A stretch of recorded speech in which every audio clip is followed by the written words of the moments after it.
Iya. Artinya apa? Memang perempuan ternyata di dunia politik di NTB maupun di Lombok Barat diberikan ruang Iya, yang cukup ruang. bagus gitu ya, Iya. untuk menjadi leader atau menjadi pemimpin di dunia politik yang katanya maskulin gitu. Nah pun begitu ketika pilkada Lombok Barat, ya, 4 kandidatnya itu dua kandidat perempuan jadi calon bupati, gitu ya, calon bupati, dua perempuannya jadi calon wakil bupati, gitu. Artinya keterwakilan isu perempuan atau isu-isu yang menyangkut terkait dengan perempuan itu harapannya bisa diwakili oleh perempuan. Bismillahirrahmanirrahim. Assalamualaikum warahmatullahi wabarakatuh. Salam sejahtera untuk kita semua, sahabat Bawaslu. Semoga sahabat Bawaslu dalam keadaan sehat walafiat, dan bagi yang menjalankan ibadah puasa semoga diberi kelancaran. Amin. Ya, sebelum kita masuk sesi podcast ini, mungkin saya sebagai host atau pemandu, nama saya Wahyu sebagai host di sini. Nah, kemudian saya tidak sendiri, jadi saya ditemani oleh seorang ibu atau seorang kandidat perempuan yang berasal dari unsur akademisi. Ya, langsung saja saya perkenalkan, yaitu narasumber kita pada podcast hari ini dalam podcast Edukasi Demokrasi. Assalamualaikum Bu. Waalaikumsalam warahmatullahi wabarakatuh. Iya.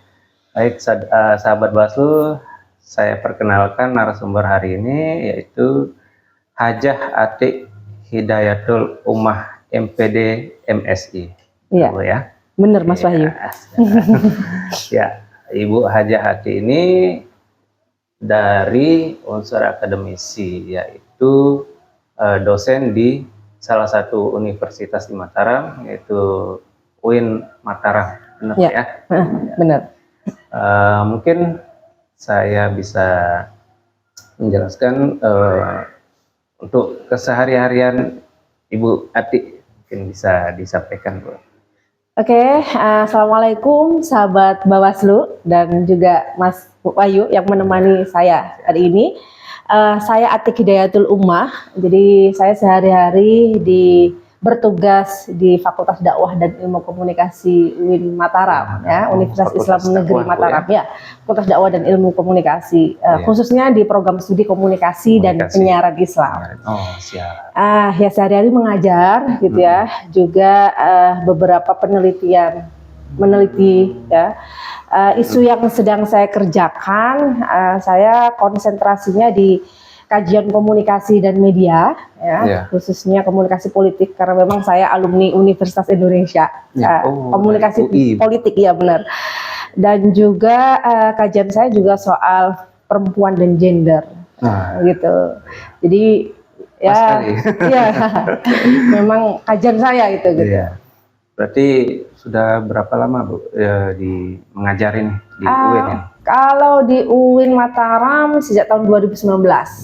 Ya. Berarti sudah 6 tahun ya? Ya, kurang lebih 6 tahun. Oh, berarti untuk sebelum di UIN udah ada pengalaman, Bu? Saya sebelumnya di Jakarta, gitu ya, di Jakarta. Ngajar juga, Bu, ya? Ngajar dan pernah menjadi ini ya, kalau selain ngajar ada pengalaman ya, yang terkait dengan politik, ya, kepemiluan. Sebenarnya saya sudah lama ya riset soal kepemiluan dan politik, gitu ya, dengan beberapa lembaga nasional. Salah satunya dengan Perludem. Pernah dengan partnership juga pernah. Isunya memang soal kepemiluan itu saya kerjakan sejak tahun 2013-an. Ya. Udah lama, Bu, ya? Ya. Kemudian pernah di kantor Dewan Pertimbangan Presiden di tim kajian. Isunya soal sosial keagamaan dan juga terakhir di tenaga ahli di DPR RI. TA, Bu, ya? Ya, di Komisi 9. Komisi 9. Ya. Wah, sahabat Bawaslu banyak sekali pengalaman Ibu Atik ini. Iya. Alhamdulillah, semoga bermanfaat. Ya. Semoga Bu Atik sehat selalu, Bu, ya. Oke. Oh ya, mungkin kita langsung saja masuk ke untuk perbincangan kita ini ya Bu.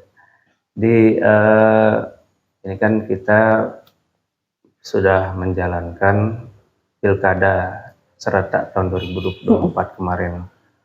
Ya, mungkin dari pandangan Ibu sendiri sebagai akademisi itu melihat pilkada tahun 2024 ini seperti apa? Khususnya di NTB ya. Ya. Mungkin Ibu bisa jelaskan. Ya, jadi kalau kita melihat proses pilkada ya, ini sebagai bahan refleksi Ya, kita bersama bahwa pilkada 2024 kalau kita lihat secara umum ya berjalan dengan lancar ya, mulai dari tahapan pertama ya kandidasi pencalonan hingga tahapan pemilihan, bahkan sekarang kan semuanya sudah dilantik oleh presiden. Artinya proses dalam demokrasi di tingkat paling bawah ya di provinsi maupun kabupaten ini berjalan dengan lancar. Secara umum saya melihatnya begitu. Buktinya masyarakat kita juga hidup menerima gitu ya, menerima kepemimpinan baru ini gitu. Dan kemudian masyarakat juga tidak ada konflik yang cukup pelik kan, nggak ada konflik sara, konflik apapun kan nggak ada ya. Alhamdulillah memang pilkada tahun kemarin itu di NTB khususnya ya alhamdulillah kondusif juga. Damai ya, berjalan dengan damai. Landai juga. Nah memang untuk pilkada tahun kemarin itu memang dibanding dengan pilkada yang sebelumnya itu jauh lebih baik lah daripada pilkada yang sebelumnya, mengingat banyaknya kontestan yang baru, baik itu baru, adapun juga yang lama juga yang incumbent ikut kontestasi pilkada kemarin juga. Iya. Kalau menurut saya, walaupun ini jadi berimbang, pilkada walaupun pilkada ini berjalan dengan lancar, damai, tapi memang tetap ada evaluasi ada catatan gitu Mas. Yang pertama mungkin saya lihatnya soal partisipasi nih, partisipasi pemilih masyarakat ya. Di tingkat provinsi misalnya. Pada pilkada kemarin itu kan tingkat partisipasinya sebesar berapa? 73 sekian ya. Kalau nggak salah 73,96%. Ya. Itu dalam pilkada di bulan November kemarin. Kemudian kalau pada pemilu pemilihan presiden, pemilihan anggota legislatif ya, DPR RI sampai DPRD itu kan jauh lebih tinggi, di atas 80%. Artinya apa? Di situ kan ada catatan bahwa partisipasi pemilih dalam konteks pilkada itu jauh lebih sedikit ketimbang partisipasi pemilih dalam pemilu di bulan Februari gitu. Menurun Bu ya. Menurun di Lombok Barat juga begitu, tren yang sama dialami Lombok Barat ya kan? Di Lombok Barat, data yang dirilis itu kan 76% jumlah pemilih. Yang milih artinya masyarakat yang datang ke TPS dan milih 76%.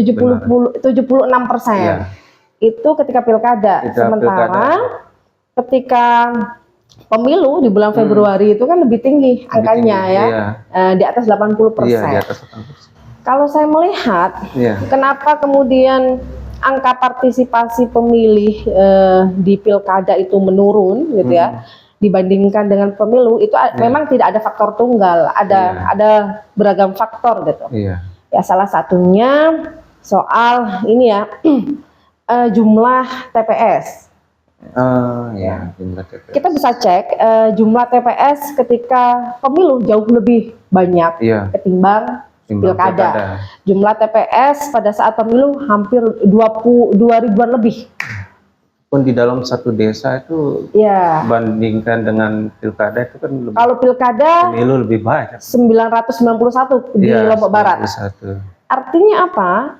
Kalau TPS dikurangin gitu ya, jarak tempuh masyarakat datang ke TPS jauh gitu ya. Jauh, ya, akibat pengurangan. Akibat pengurangan jumlah TPS. Kalau di pemilu kan masyarakat tinggal datang karena dekat dengan rumahnya gitu ya.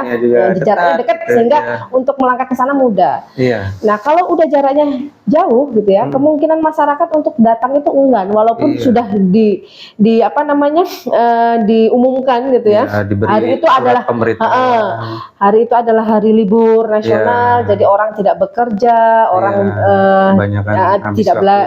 gitu ya, tidak beraktivitas di kantor gitu. Sehingga itu. Nah, kemudian kemungkinan yang kedua adalah ini apa namanya? Surat memilih itu tidak sesuai dengan TPS yang terdekat, misalnya ya diacak surat untuk dari KPU itu jauh gitu ya dari tempat memilihnya, nggak dekat dengan lokasi rumahnya. Itu juga mungkin efek dari pengurangan TPS itu, Bu ya. Jadi akhirnya kan jauh gitu ya. Lebih sempit untuk apa namanya menuju ke TPS itu. Benar. Misalnya berawal dari dia harusnya waktu pemilu di TPS ini, sekarang berkurang, bingung lagi TPS-nya ditentuin di situ. Kemudian yang kedua, faktor yang kedua adalah ini jarak jelajah para peserta pemilu gitu ya, untuk melakukan sosialisasi kepada masyarakat. Sosialisasi. Dalam kontestasi pilkada, terutama di Lombok Barat kan hanya ada 4 kontestan, 4 kandidat, 4 pasangan calon gitu. Sementara kalau di pemilu itu kan calonnya banyak. Ada presiden, ada DPR RI, DPRD provinsi, DPRD kabupaten, DPD RI gitu. Artinya semua kandidat itu pasti akan turun ke basis-basis masanya untuk melakukan sosialisasi dan mengajak untuk memilih gitu. Nah, jangkauannya banyak karena pesertanya banyak. Yang melakukan sosialisasi, yang mengajak gitu, masyarakat untuk memilih banyak, sehingga akan menjangkau masyarakat di bawah gitu. Nah, kalau dalam momentum pilkada itu kan beda, 4 kandidat gitu ya, daya jelajah untuk melakukan sosialisasi dan mengajak masyarakat itu kan cenderung lebih sedikit gitu ya, walaupun punya tim sukses, walaupun didukung partai politik tapi partai politik juga tidak bekerja sepenuhnya, berbeda dengan ketika masa pileg karena ada konsekuensi jumlah kursi gitu ya, gitu. Yang bekerja maksimal memang pasangan calon. Saya pikir 2 faktor itu sih Mas yang krusial gitu ya, untuk kita melihat kenapa jumlah partisipasi pemilih di NTB maupun di Lombok Barat ketika pilkada itu cenderung trennya mengalami penurunan ketimbang pemilu. Memang apalagi di Lombok Barat ini kan luas Bu ya, 10 kecamatan, jadi memang untuk jangka tempuh untuk sosialisasinya mereka itu memang seperti itu dia. Jadi kita lihat di Lombok Barat ini Bu, kan kemarin pilkadanya terdapat 4 pasangan calon. Dan 4-4-nya itu memiliki keterwakilan perempuan semua. Jadi laki perempuan pasangannya. Dan memang untuk pilkada kemarin itu lebih banyak pasangan calonnya ketimbang pilkada kemarin sebelumnya itu. Nah, menurut Ibu Atik, bagaimana itu pandangannya melihat keterwakilan perempuan dalam berkontestasi pilkada ini, khususnya di Lobar itu banyak. Jadi masing-masing 4 pasangan calon itu punya keterwakilan perempuan. Nah, apalagi Ibu sebagai kaum perempuan mungkin bisa memberikan pemahaman mengenai keterwakilan perempuan. Jadi NTB ini unik, menurut saya unik ya, dari soal isu pemilu politik dan perempuan. Kenapa unik? Pertama, kalau dilihat secara kultural masyarakat NTB Lombok gitu ya, itu kan budaya patriarkinya tinggi masih cenderung tinggi lah. Hal itu bisa dibuktikan misalnya beberapa kali akhir-akhir ini saya masih mendapatkan pengaduan itu dari kelompok-kelompok perempuan gitu.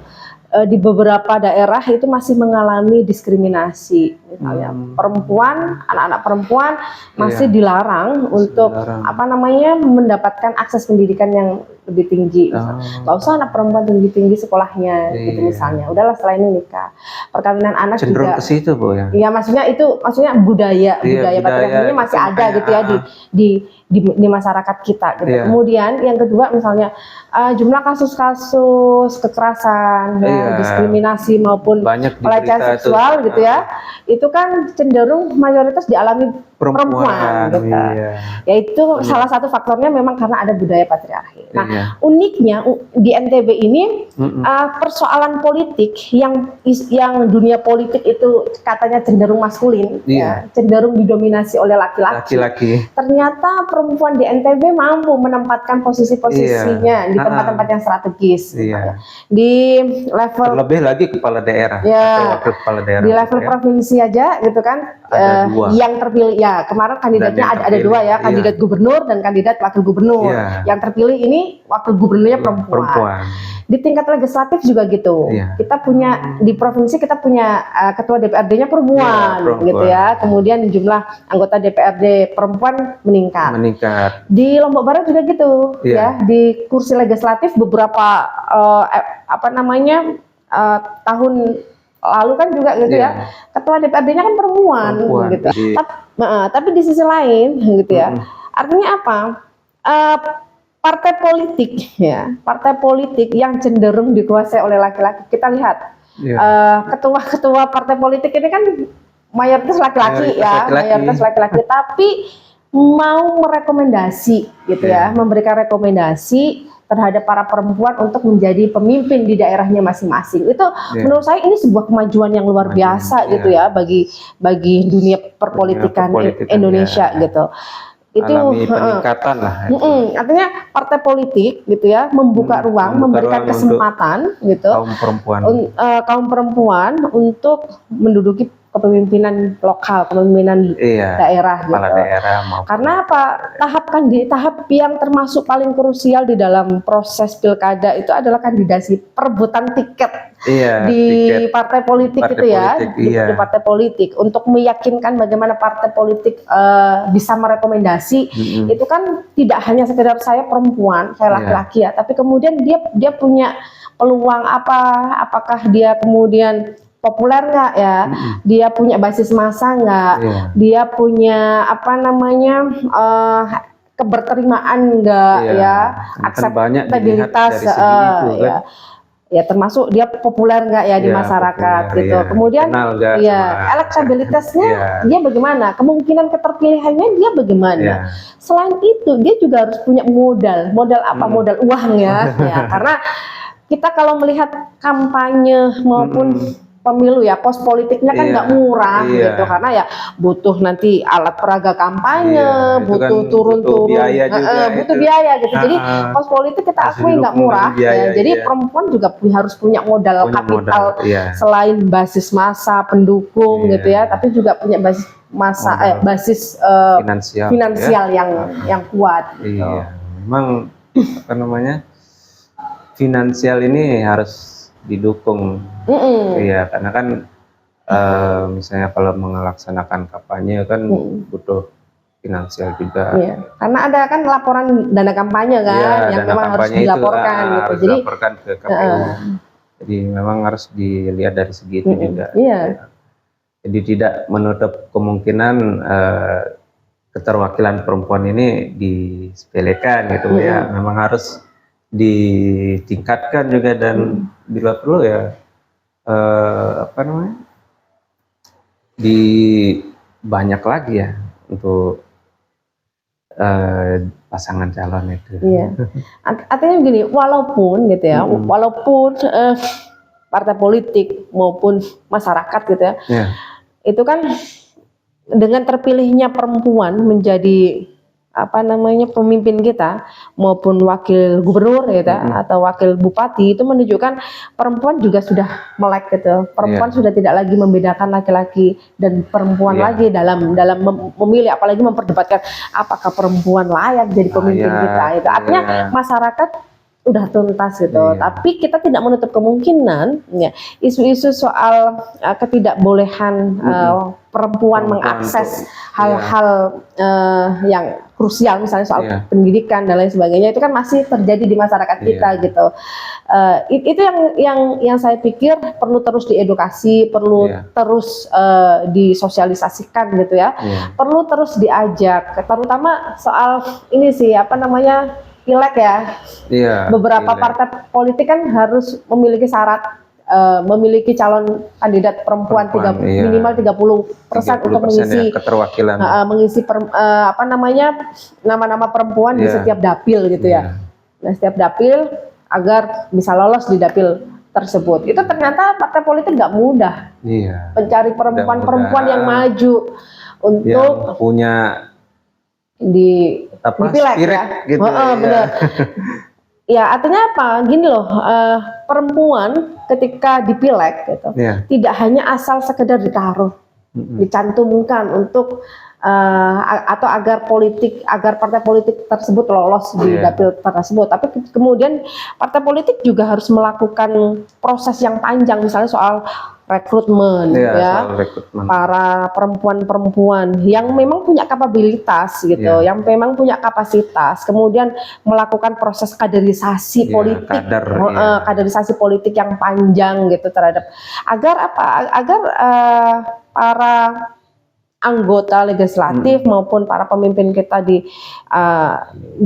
anggota dewan itu tidak asal sekedar jadi gitu ya, nggak pernah, misalnya kadang-kadang kita nggak pernah menjumpai dia dalam aktivitas publik gitu ya, nggak pernah menyuarakan isu-isu tertentu, kemudian ya tiba-tiba terpilih gitu ya. Itu kan persoalan karena kami juga membutuhkan perempuan-perempuan yang bisa menyuarakan aspirasi masyarakat semuanya gitu, tidak hanya sekedar benar, tidak hanya sekedar duduk di kursi dewan kemudian tidak berkata apa-apa. Jadi memang peran partai politik itu menjadi sangat penting untuk melakukan proses rekrutmen, proses kaderisasi hingga kemudian mencalonkan. Jadi tidak hanya sekedar dicalonkan pada saat pileg kemudian pada saat momen-momen ditinggalkan gitu ya. Pilkada atau pileg saja. Hanya dibutuhkan suaranya aja saat itu juga persoalan kita bersama sih, karena itu masih dijumpai di NTB ini. Benar ya, jadi memberi warna lah untuk keterwakilan perempuan ini, baik itu di partai politik maupun di kontestasi pilkada itu kan, jadi memberi warna. Benar. Ya sebenarnya di dunia politik ini nggak membedakan jenis kelamin ya. Apa jenis kelamin lu nggak? Ya laki-laki dan perempuan. hanya saja ini para pemimpin kita, para wakil kita adalah orang-orang yang harus mampu gitu loh, mampu menyuarakan aspirasi masyarakat, mampu kemudian bekerja gitu ya, agar masyarakat tidak apatis lagi gitu, karena masih banyak terutama anak-anak muda gitu ya, anak-anak muda kita ngapain gitu, apakah kemudian dengan kita datang ke TPS, ya, suara kita satu itu kemudian akan berubah nasib saya gitu, apakah berubah desa saya gitu. Nah kalau itu kemudian tidak dijawab oleh anggota dewan kita atau tidak dijawab oleh para pemimpin kita gitu, itu kan akan menjadi penyakit ya. Dan kemudian di pemilu atau pilkada berikutnya mereka tidak akan memilih karena suaranya tidak dimanfaatkan, tidak lagi. itu juga menurut saya menjadi poin penting gitu. Bahwa satu suara milik rakyat itu adalah suara yang berharga, suara Tuhan katanya. Satu suara itu adalah suara yang berharga. Benar. Ya, ini kita bahas soal keberadaan pengawas pemilu, Bu. Kira-kira menurut Ibu itu keberadaan pengawas pemilu dalam mengawal dan mengawasi pilkada ini bagaimana? lembaga pengawasan pemilu ya. Kalau di Indonesia kan memang sudah ada regulasinya ya. Iya. Kita Di awal sesuai tingkatan bener. Bawaslu TPS, ya. Bawaslu pusat tinggal sampai punya apa kaki-kakinya di TPS ya. Ya. Artinya Bawaslu memiliki peran yang sangat penting gitu ya untuk mengawasi proses pemilu, proses pilkada gitu. Tapi Bawaslu saja menurut saya nggak cukup ya, nggak cukup. Jumlahnya berapa sih? Ya, sedikit ya. Sedikit ya. Kalau dibandingkan dengan KPU dan jajarannya kita lebih sedikit ya, artinya, untuk SDM. Artinya kalau mengandalkan Bawaslu secara institusi saja nggak cukup, butuh keterlibatan masyarakat gitu. Makanya Bawaslu punya peran penting itu ya mengajak masyarakat sekitar untuk mengawasi gandeng pemilu gitu ya. Partisipasi masyarakat, Bu ya. Ya kalau tidak diawasin, kalau tidak diawasin, kenapa pengawasan itu penting ya? Karena ini kan proses demokrasi ya milik kita bersama gitu. Yang ada kemungkinan potensi pelanggaran, potensi kecurangan yang sebelumnya terjadi itu ya. Dan sebelum itu kan menjadi refleksi sehingga butuh pengawasan yang sangat intensif dan partisipatif gitu ya. Itu menurut saya Bawaslu ya dalam pilkada maupun pemilu kemarin sudah bekerja dengan bagus ya. Banyak masyarakat juga yang dilibatkan gitu. Karena memang kita tidak bisa bekerja sendiri istilahnya. Jadi kita gandeng partisipasi masyarakat. Kalaupun mereka menemukan adanya kecurangan itu bisa mereka sampaikan kan ke Bawaslu. Gitu. Jadi kita lebih banyak ini mau partisipasi masyarakat itu kita butuh juga sebagai pengawas pemilu di situ. Ya, Sobat Bawaslu, ya mungkin ini harapannya Ibu Atik untuk pilkada yang akan datang itu seperti apa? Ya, ini pengalaman penting bagi kita, refleksi kita bersama dalam momentum pilkada 2024. Harapannya ya ke depan gitu ya tingkat partisipasi masyarakat menekankan ke tingkat partisipasi masyarakat itu tinggi karena namanya proses demokrasi ya masyarakat yang harusnya memiliki hak suara itu dapat menyalurkan hak suaranya ya itu. Kemudian yang kedua, kita sudah memiliki pemimpin nih ya. Kita sudah memiliki pemimpin walaupun misalnya masyarakat tidak merasa memilih pemimpin itu, tapi ya keputusan ini itu adalah keputusan final gitu ya yang sudah secara secara hukum sah gitu. Dan ya kita dorong bersama-sama agar daerah kita ini semakin maju gitu ya. Daerah kita ini semakin khususnya di Lombok Barat. Di Lombok Barat gitu ya. Persoalan-persoalan yang terjadi sempat viral di Lombok Barat gitu ya. Itu bisa terselesaikan gitu ya. Tentu saja pemimpin kita nggak bisa bekerja sendiri gitu. Anggota legislatif juga nggak bisa bekerja sendiri, eksekutif juga nggak bisa gitu, sehingga butuh partisipasi masyarakat. Ya masyarakat harus bersuara, masyarakat harus mengawal suaranya ya dengan apa? Ya inilah kritis gitu ya terhadap kebijakan-kebijakan pemerintah, dan pemerintah maupun legislatif harus memberikan ruang gitu, nggak boleh menutup ya ruang untuk masyarakat menyampaikan aspirasinya baik melalui pertemuan langsung gitu ya, membuka ruang-ruang perjumpaan dengan masyarakat ataupun melalui platform-platform media sosial yang banyak digunakan oleh masyarakat kita, misalnya Facebook gitu ya. Masyarakat Lombok kan mayoritas pengguna Facebook. Itu saya pikir pemerintah maupun legislatif itu membuka lah kanal-kanal penyampaian aspirasi melalui platform-platform media sosial. Itu saya kira penting ya mengikuti tren digitalisasi saat ini. Kemudian karena yang kita bahas tadi soal perempuan ya. Jadi semua perempuan ya yang memiliki kapasitas di bidang politik, bidang pemilu misalnya ya komisionernya bisa perempuan gitu ya. Untuk apa? Kita tidak mencoba untuk membedakan laki-laki dan perempuan, tapi memberikan perspektif gitu ya bahwa laki-laki dan perempuan memiliki hak yang sama gitu. Laki-laki dan perempuan ayo sama-sama menyuarakan isu-isu masyarakat gitu. Jadi tidak ada yang tertinggal gitu. Meskipun ini juga catatan saya ya berdasarkan kajian saya itu perempuan-perempuan yang tampil di publik itu cenderung adalah perempuan yang memiliki hubungan kekerabatan. Hubungan misalnya itu perempuan anaknya siapa sih? Pasti anaknya tokoh tertentu. Perempuan istrinya siapa sih? Istrinya ya siapa? Pasti ada embel-embel anaknya siapa, istrinya siapa, adiknya siapa atau kakaknya siapa gitu. Sedikit sekali perempuan-perempuan publik gitu ya, yang ya tokoh-tokoh politik yang kemudian membawa namanya sendiri gitu. Ada embel-embel keluarga gitu. Jadi itu family dominan itu yang menurut saya ya semuanya punya kesempatan gitu ya. Perempuan mandiri siapapun perempuan itu memiliki kesempatan yang sama. Dia suaminya siapa, saudaranya siapa, gitu. Tapi kalau laki-laki kan enggak. Laki-laki kan membawa nama dirinya sendiri lebih banyak gitu ya. Tapi kalau perempuan cenderung ya kalau kita amatin gitu ya, ya pasti istrinya siapa, anaknya siapa gitu ya, adiknya siapa, menantunya siapa. Iya. Nah, sehingga itu kan butuh peningkatan kapasitas bahwa ketika sudah terjun di dunia politik yang membawa nama dirinya gitu ya. Kemudian sehingga kapasitas politik, kapasitas untuk bersuara di isu-isu masyarakat itu semakin kuat gitu, sehingga nggak ada lagi orang yang tidak percaya terkait dengan kepemimpinan perempuan. Jadi jangan lagi meragukan kandidat perempuan, khususnya dalam berkompetisi di pilkada. Ya perempuan harus membuktikan itu. Gitu. Dan perempuan juga harus membuktikan bahwa dia itu bisa. Iya, benar. Ya, oke.